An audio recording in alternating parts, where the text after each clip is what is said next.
ત્રણ શખ્સોએ મંદિરમાં કરી ચોરી, દાનપેટી ઉઠાવી। સુરતના ઉધનામાં તસ્કરો બેફામ બની ગયા છે। દિવસે ને દિવસે ચોરીની ઘટનાઓ વધી રહી છે, ત્યારે ઉધનામાં તસ્કરોએ તો હદ પાર કરી નાખી। પૈસા માટે ભગવાનને પણ ન છોડ્યા। ઉધનામાં એક મંદિરમાં ત્રણ બુકાનીધારી ચોર ત્રાટક્યા હતા। મંદિરમાં પ્રવેશ કરીને તસ્કરોએ દાનપેટીમાંથી ચોરી કરી હતી। દાનપેટીમાંથી રૂપિયા લઈને ચોરો ત્યાંથી નાસી ગયા હતા। દ્રશ્યમાં જોઈ શકાય છે કે ત્રણ જેટલા શખ્સો મંદિરમાં પ્રવેશે છે અને મંદિરમાં ચોરી કરે છે। બારડોલીના રેડમાં હજુ પણ નથી શમ્યો ક્વોરીનો કકડાટ। 4 દિવસથી ગામ સજ્જડ બંધ, તપાસ માટે કમિટીની રચના। કંઈક આ રીતે 4 દિવસથી ગામમાં છવાયેલો સન્નાટો। માંડવીના રેઠ ગામની શેરીઓ કંઈક આ રીતે સુમસામ ભાસી રહી છે। 4 દિવસથી ગામમાં ચકલું પણ ફરકતું નથી। ગામમાં નીરવ શાંતિ છે, સન્નાટો છે, લોકો ઘરની બહાર નીકળતા નથી। દુકાનોના શટર 4 દિવસથી ખોલ્યા નથી, કેમ કે અરેઠ ગામ ધમધમતી ક્વોરી સામે લોકો વિરોધ પ્રદર્શન કરી રહ્યા છે। ક્વોરીની કકડાટ શાંત થતી નથી। અનેક રજૂઆત કરવા છતાં ગામની સમસ્યા સાંભળવામાં અને સમજવામાં તંત્રને રસ જ નથી, પરંતુ ગ્રામજનોએ પણ લડી લેવાનો નિર્ણય કર્યો છે, એટલે અરેઠમાં સ્ટોન ક્વોરી માટે લોકો વિરોધ નોંધાવી રહ્યા છે। છેલ્લા 4 દિવસથી ગામ સજ્જડ બંધ રાખી 5 જેટલી સ્ટોન ક્વોરી બંધ કરવાના અંગે વિરોધ નોંધાવ્યો છે। સમગ્ર મામલે માંડવી પ્રાંત કચેરીમાં સરકારના પ્રતિનિધિ અને એરઠ ગામ સમિતિના સભ્યો વચ્ચે બેઠક મળી। માંડવી મામલતદાર કચેરીમાં રાજ્યમંત્રી અને ધારાસભ્ય કુંવરજી હળપતિની અધ્યક્ષતામાં ગ્રામજનો અને વહીવટીતંત્રના અધિકારીઓની બેઠક મળી, જેમાં ગ્રામજનોની તમામ માંગ પર ચર્ચા કરવામાં આવી।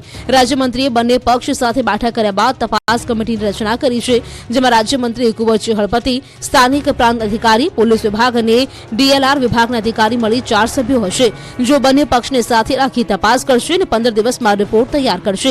ગ્રામજનોના આક્ષેપના કારણે તપાસ કમિટીમાં ભૂસ્તર વિભાગના કોઈ અધિકારીને નથી સમાવાયા। તપાસ દરમિયાન 15 દિવસ માટે સ્ટોન ક્વોરી બંધ રહેશે, સાથે જ ગ્રામજનો પણ વિરોધ પ્રદર્શન નહીં કરે। સ્ટોન ક્વોરીને લઈને સેલારપુર ગામ પણ રહ્યું બંધ। સુરતના માંગરોળના સેલારપુર ગામમાં અંબિકા સ્ટોન ક્વોરી સંચાલકો પર હુમલો થતા વિરોધ કરાયો છે। અંબિકા સ્ટોન ક્વોરી સંચાલકો પર હુમલો કરાતા વાંકલની બજારો બંધ રાખી સ્થાનિકોએ વિરોધ નોંધાવ્યો। જમીન વિવાદને લઈને આ હુમલો કરાયો હતો। ઇજાગ્રસ્ત થયેલા સંચાલકો વાંકલના હોવાથી સ્થાનિકોએ અહીં બજાર બંધ રાખીને વિરોધ નોંધાવ્યો હતો। જંખવાવ પોલીસે હુમલો કરનારાની અટકાયત કરી છે। હુમલો કરનારા સામે કાર્યવાહી કરવા લોકોએ માંગ કરી છે। સુરતની બસમાં જોવા મળી ખતરનાક ભીડ। બસમાં ચડવા ભીડ જોઈ તમે ચોંકી જશો। એસટી બસ માટે સલામતી સવારી એસટી અમારી એક એવું સૂત્ર આપવામાં આવ્યું છે, પરંતુ આ સૂત્ર સામે જ સવાલ ઉભા થયા હોય તેવા દ્રશ્યો સુરતના માંડવીથી સામે આવ્યા છે। ખીચોખીચ ભરાઈ રહેલી એક સરકારી એસટી બસનો વિડીયો વાયરલ થતા અનેક સવાલ ઉભા થયા હતા। વાયરલ થઈ રહેલા વિડીયોમાં જોઈ શકાય છે કે બસમાં પગ મૂકવાની પણ જગ્યા ન હોવા છતાં મુસાફરો એકબીજાને ધક્કે ચડાવી અને બસમાં પ્રવેશી રહ્યા છે, તો બીજી તરફ બસના કંડક્ટર પણ મૂંગા મોઢે નિહાળી રહ્યા હોય તેવું જોવા મળ્યું હતું। જોકે જાગૃત નાગરિકે આ ઘટનાનો કથિત વિડીયો વાયરલ કર્યો છે। ન્યૂઝ 18 ગુજરાતી આ પ્રકારે જોખમી મુસાફરી નહીં કરવા માટે નાગરિકોની અપીલ કરે છે। ડીસામાં ટીપી પ્લાનના નિર્ણયથી ખેડૂતોમાં નારાજગી। જમીન બચાવવા કર્યો વિરોધ।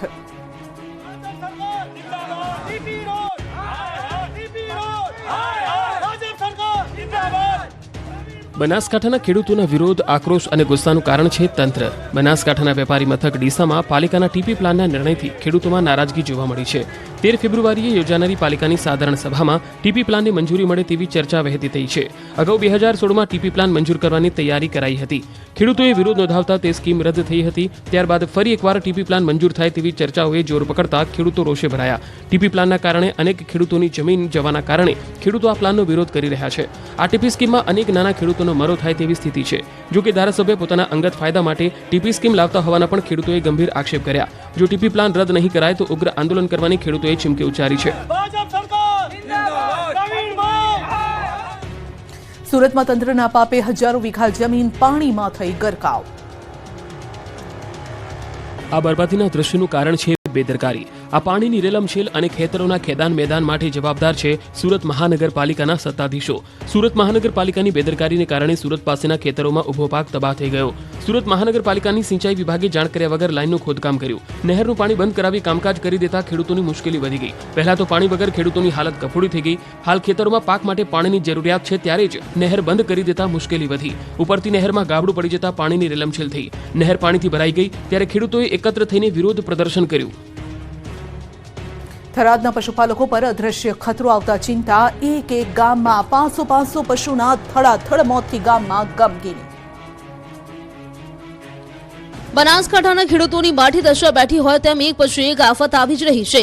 હવે પશુઓમાં ફેલાતા રોગચાળાથી હાહાકાર મચી ગયો છે. મોટાભાગે પશુપાલન પર નભતા જિલ્લામાં લંપી બાદ હવે ખરવા મોવાસાના રોગે ભરડો લીધો, જેમાં ગામ દીઠ 1 કે 2 નહીં 400 થી 500 પશુઓના મોત થતા ગામમાં પશુઓને દફનાવવા માટે જમીન ખૂટી પડી છે. ગરદીઠ 1 કે 2 પશુઓ બીમાર છે, જ્યારે 400 થી વધુ પશુઓના મોત થઈ ચૂક્યા છે. અમુક પશુપાલકે પોતાના 1 કે 2 નહીં પરંતુ 6 થી 7 પશુઓ ગુમાવ્યા છે. જે પશુપાલક ડેરીએ 50 લીટર દૂધ ભરાવતો હતો એ હવે માંડ 10 લીટર ભરાવી શકે છે, જેના કારણે દૂધના પગારમાં ઘટાડો થઈ ગયો છે અને પશુપાલકોની આર્થિક સ્થિતિ કફોડી બની છે. થરાદના જેટા, મલુપુર, વજેગઢ અને પડધર સહિત કેટલાક ગામોમાં પશુઓ મોતને ભેટ્યા છે, જેથી પશુપાલકોને ઘર ચલાવવું મુશ્કેલ બની ગયું છે. થરાદના જેટા અને મલુપુર ગામે તો સ્થિતિ અતિ ગંભીર છે. આ બંને ગામમાં ખરવા મોવાસા રોગથી દરરોજના 20 થી 25 પશુના મોત થાય છે. સવારથી સાંજ સુધી પશુપાલકો જેસીબી અને લોડર વડે ખાડા ખોદાવીને મૃત પશુઓને દફનાવી રહ્યા છે. લોડર ચાલક સવારે ઘરે ચા પીવા પણ નથી રોકાતા.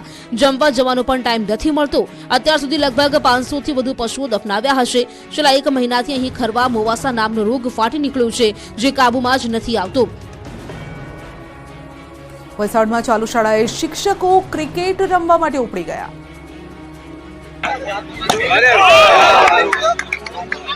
વલસાડના વાંકલ ગામની શાળાના શિક્ષકોને લાગ્યો ક્રિકેટ રમવાનો ચસ્કો. ક્રિકેટનો ચસ્કો એવો લાગ્યો કે ક્રિકેટ રસ્યા શિક્ષકો બાળકોને ભણાવવાનું જ ભૂલી ગયા. વાત એમ છે કે વલસાડ જિલ્લા પ્રાથમિક શિક્ષક સંઘ દ્વારા તારીખ 7 અને 8 ફેબ્રુઆરી દરમિયાન વલસાડના વાંકલ ગામમાં એક ક્રિકેટ ટુર્નામેન્ટનું આયોજન કરવામાં આવ્યું હતું. આ ક્રિકેટ ટુર્નામેન્ટમાં જિલ્લાની પ્રાથમિક શાળાના 180 શિક્ષકો, શિક્ષણ સંઘના 250 થી પણ વધારે હોદ્દેદારો અને સમર્થક શિક્ષકો મળી 530 થી પણ વધારે શિક્ષકોએ વાંકલની ક્રિકેટ ટુર્નામેન્ટમાં હાજરી આપી હતી. જોકે ચાલુ શાળા દરમિયાન આ ક્રિકેટ ટુર્નામેન્ટ યોજાઈ હોવાની વાત બહાર આવતા જ હવે વિવાદ શરૂ થયો છે. બાળકોના શિક્ષણના ભોગે શિક્ષકોએ ક્રિકેટ મેચ રમી હોવાનો મુદ્દો ચર્ચાનું કેન્દ્ર બન્યું છે. શિક્ષકોની મેચના વિવાદે જોર પકડ્યું છે. તારીખ 7 અને 8 શાળાઓમાં શિક્ષણ કાર્ય ચાલુ હતું. જોકે શાળામાં હાજરી આપવાના બદલે જિલ્લાના અસંખ્ય શિક્ષકોએ ક્રિકેટ મેચની મજા માણી હતી. આથી શિક્ષણ કાર્ય દરમિયાન શિક્ષકો રમતે ચડ્યા હોવાનો આ મુદ્દો હવે શિક્ષણ વિભાગ સુધી પણ પહોંચી ચૂક્યો છે. વલસાડ જિલ્લા પ્રાથમિક શિક્ષણ અધિકારીએ કહ્યું હતું કે શિક્ષકોને ચાલુ શાળા દરમિયાન આવી ક્રિકેટ મેચ રમવાની કોઈ પણ પરવાનગી આપવામાં નથી આવી, પરંતુ તેમ છતાં ટુર્નામેન્ટ યોજાઈ હતી. જિલ્લા શિક્ષણ અધિકારીએ જવાબદારીનો ટોપલો જિલ્લા પંચાયતના પ્રમુખ ઉપર ઢોળ્યો હતો. હળવદના યુવાનને પ્રેમની મળી તાલિબાની સજા. સુરેન્દ્રનગરના હળવદમાં એક યુવાનને પ્રેમ કરવાની આકરી સજા મળી છે. હળવદના ખેતરડી અને મૂડીના નાડધરી ગામ વચ્ચે યુવક સાથે અમાનુષી અત્યાચાર કરવામાં આવ્યો હતો. કેટલાક લોકોએ યુવાનને પકડ્યો હતો. બાદમાં તેને ઠોર માર મારવામાં આવ્યો હતો. એવો માર મારવામાં આવ્યો કે યુવાન અધભૂવો થઈ ગયો. યુવાનને કેટલાક લોકોએ તો પટ્ટે માર્યો હતો. એટલું જ નહીં પરંતુ યુવકનું મુંડન પણ કરી નાખ્યું હતું. પ્રેમ પ્રકરણમાં યુવક પર અત્યાચાર કરાયો હોવાનું અનુમાન છે. વાયરલ વિડીયોમાં સીમ વિસ્તારમાં 10 જેટલા લોકો નજરે પડે છે. પોલીસે વિડીયોના આધારે તપાસ હાથ ધરી છે. કાતિલ ઠંડા પવનોમાં ઠરી ગયું ગુજરાત. હવે ઠંડી નહીં, કાળઝાળ ગરમી પડશે. રાજ્યમાં ઠંડીએ ફરી જોર પકડ્યું છે. ઉત્તર ભારતમાં હિમવર્ષાના પગલે ગુજરાત હિલ સ્ટેશન બની ગયું છે. અચાનક જ તાપમાનનો પારો 4 થી 5 ડિગ્રી ઘટી જતા 10 થી વધુ શહેરોમાં તાપમાનનો પારો 15 ડિગ્રીની નીચે પહોંચી ગયો છે. 9.3 ડિગ્રી તાપમાન સાથે નલિયા ઠંડુગાર રહ્યું. ડીસામાં 11.5, રાજકોટમાં 13 ડિગ્રી તાપમાન, અમદાવાદ, ગાંધીનગરમાં 14.8 ડિગ્રી, ભુજ, પોરબંદર, સુરેન્દ્રનગરમાં 14 ડિગ્રી તાપમાન નોંધાયું. જોકે એકાદ દિવસમાં ગુજરાતીઓને ઠંડીથી છુટકારો મળી જશે. હવામાન વિભાગે આગાહી કરી છે આગામી 5 દિવસમાં રાજ્યમાં ઠંડી ઘટશે અને ગરમી વધશે. પવનની દિશા બદલાતા વધશે ગરમી. 2 થી 5 ડિગ્રી સુધી તાપમાનનો પારો ઊંચકાશે. સાબરકાંઠામાં જિલ્લા પ્રાથમિક શિક્ષણ સંઘના હોદ્દેદારોની ચૂંટણી યોજાઈ.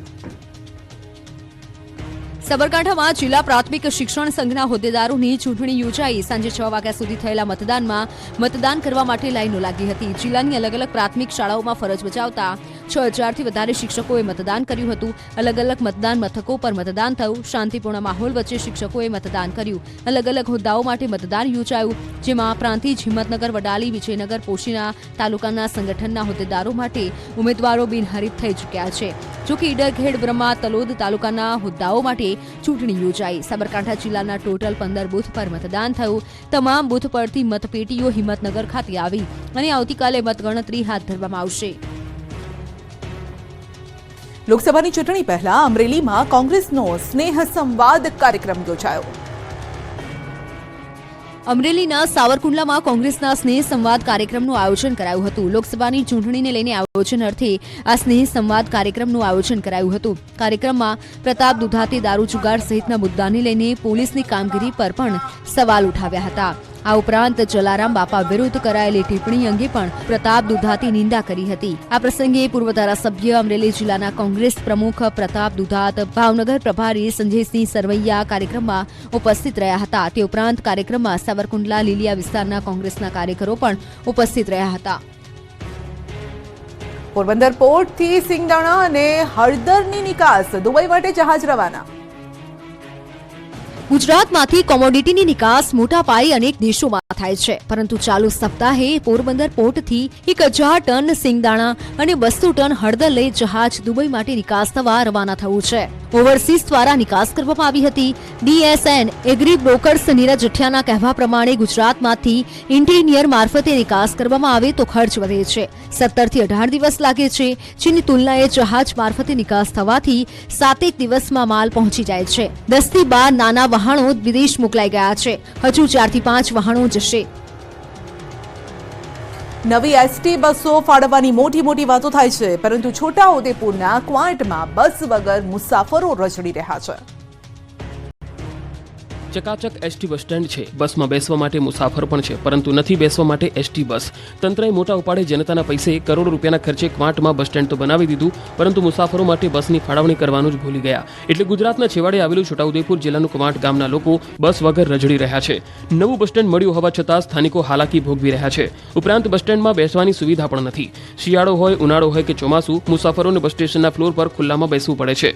ઠંડી, વરસાદ અને તડકાથી રાહત આપવા માટે બસ સ્ટેન્ડમાં શેડ બનાવવામાં મુસાફરો માંગ કરી રહ્યા છે. શૌચાલય કે પીવાના પાણી માટેની કોઈ વ્યવસ્થા ત્યાં જોવા નથી મળતી. તો વળી મહાનગરોમાં જવા માટે ક્વાંટથી સીધી બસ પણ નથી જોવા મળતી. મધ્યપ્રદેશ, મહારાષ્ટ્ર અને ગુજરાત એમ 3 રાજ્યની બોર્ડર ધરાવતા ક્વાંટ તાલુકામાં 137 ગામ વચ્ચે આ એક જ બસ સ્ટેશન છે. વેપારીઓ, નોકરિયાતો, મજૂરો અને વિદ્યાર્થીઓને અન્ય શહેરમાં જવા માટે બોડેલી જવું પડે છે. તેથી અમદાવાદ, વડોદરા જેવા મોટા શહેરો માટે સીધી બસ સેવા શરૂ થાય તેવી માંગ ઉઠી છે. બસ વગર લોકોને ખાનગી બસનો સહારો લેવો પડે છે. આઝાદીના વર્ષો બાદ છોટાઉદેપુર જિલ્લાના કવાંટ ગામને બસ સ્ટેશનની સુવિધા તો મળી, પરંતુ અહીં આવતા મુસાફરોની દુવિધા ઓછી થઈ નથી. એટલે બાપલિયા કંઈ બસ સ્ટેન્ડ બનાવવાથી કઈ લોકોની સમસ્યા ઓછી નથી થતી. સ્માર્ટ બસ સ્ટેન્ડ બનાવી ફોટા પડાવવાના દેખાડાઓ બંધ કરો, જનતાને સુવિધા આપો. સુવિધા. ગોધરામાં એસટી બસનું થઈ રહ્યું છે